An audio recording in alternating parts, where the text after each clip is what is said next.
बिस्मिल्लाहिर्रहमानिर्रहीम। अस्सलाम to everyone, welcome back to my channel. Again एक सौखी सी रेसिपी के साथ आपकी खिदमत में हाजिर हूँ जी। आज बना रही हूँ Pakistani Spanish omelette. Spanish omelette है, पाकिस्तानी टच के साथ बनेगा, पाकिस्तानी मसालों के साथ बनेगा। बहुत ही ज़बरदस्त मज़े की रेसिपी है। चाहे आप इसे पराठे के साथ खाएँ, चाहे आप इसे ऐसे ही चाय के साथ खाएँ, बहुत ही ज़बरदस्त और मज़े का लगता है। तो इस रेसिपी को आप ज़रूर ट्राई कीजिएगा। रेसिपी स्टार्ट करते हैं। सबसे पहले जी एक फ्राई पैन में 1 कप ऑयल डाल के इसको चूल्हे पे रख दिया है गर्म होने के लिए। जब ये थोड़ा गर्म हो जाए तो इसमें 3 दरमियाने साइज़ के आलू कटे हुए डाल दें। आलू को दरमियान से मैंने 4-4 पीस करके उनको बारीक काट लिया है। बहुत मोटे भी नहीं काटने और बहुत बारीक भी नहीं काटने।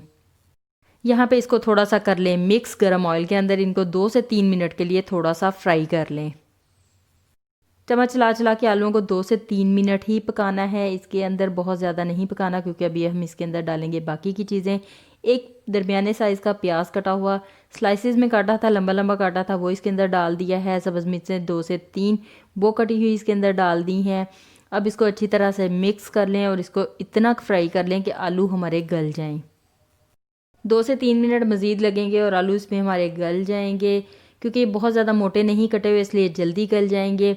तो यहाँ पे हमें इसे इतना पकाना है कि आलू हमारे गल जाएं। बस आलूओं को गल जाना चाहिए, बाकी चीज़ें तो जितनी भी फ्राई हो जाएं उतनी ही चलेंगी। यहाँ पे इनको फ्राई होते हुए 2 से 3 मिनट हो गए हैं। यहाँ पे हम आलू को चेक कर लेंगे। अगर आलू कच्चा होगा तो हम इसे मज़ीद थोड़ा सा फ्राई करेंगे। तो यहाँ पे जी आप आलू को खा के भी चेक कर सकते हैं, छुरी की मदद से भी चेक कर सकते हैं। हमारा आलू तो यहाँ पे गल गया है। तो आग को कर दें बंद और इन सब चीज़ों को ऑयल में से निकाल लें। किसी चम्मच की मदद से निकाल लें, किसी छलनी पे रख दें ताकि एक्स्ट्रा ऑयल सारा इसका निकल जाए। अब मज़ीद जो इसमें चीज़ें जाएंगी, इसमें ले लिए हमने 5 अंडे। 5 अंडे लेने के बाद इसके अंदर डाल देना है जी 1 चाय का चम्मच नमक। आप अपने टेस्ट के हिसाब से कम या ज़्यादा भी डाल सकते हैं। कुटी हुई सुरख मिर्च हाफ़ टी स्पून 2 दफ़ा डाली है, यानी 1 टीस्पून डाली है। पिसी हुई सुरख मिर्च हाफ़ टी स्पून 2 दफ़ा डाली है, यानी ये भी 1 टीस्पून ही डाली है। काली मिर्च पिसी हुई हाफ़ टी स्पून इसके अंदर डाली है।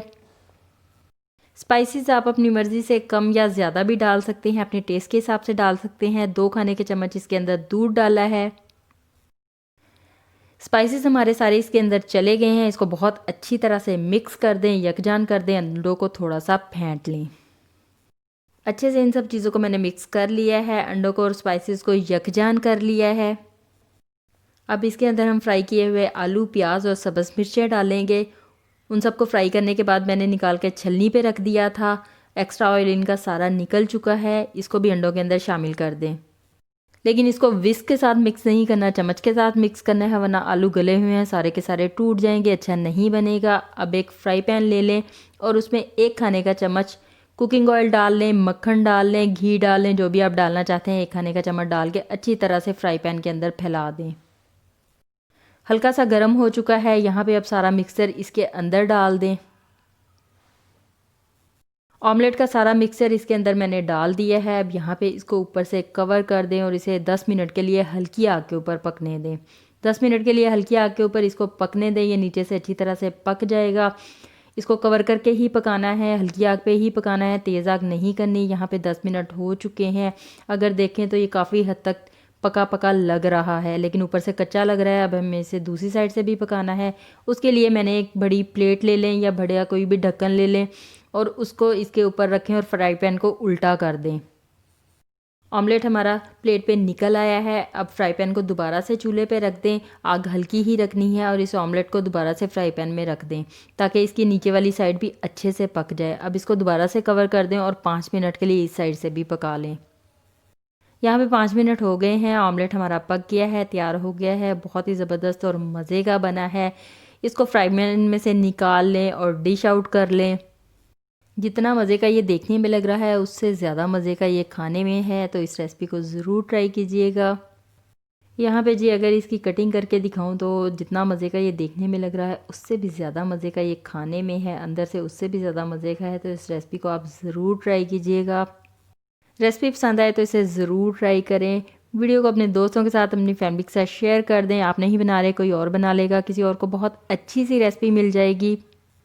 इसके साथ साथ अगर आप मेरे चैनल पे न्यू है और मेरे चैनल को नहीं किया सब्सक्राइब, तो इसे सब्सक्राइब भी कर दें और मेरे चैनल को विज़िट भी कर लें ताकि इस तरह की मज़े की सौखी सी और भी रेसिपीज़ आपको मिल जाए। मैं आपसे मिलती हूँ फिर किसी नई वीडियो में, किसी नई रेसिपी के साथ।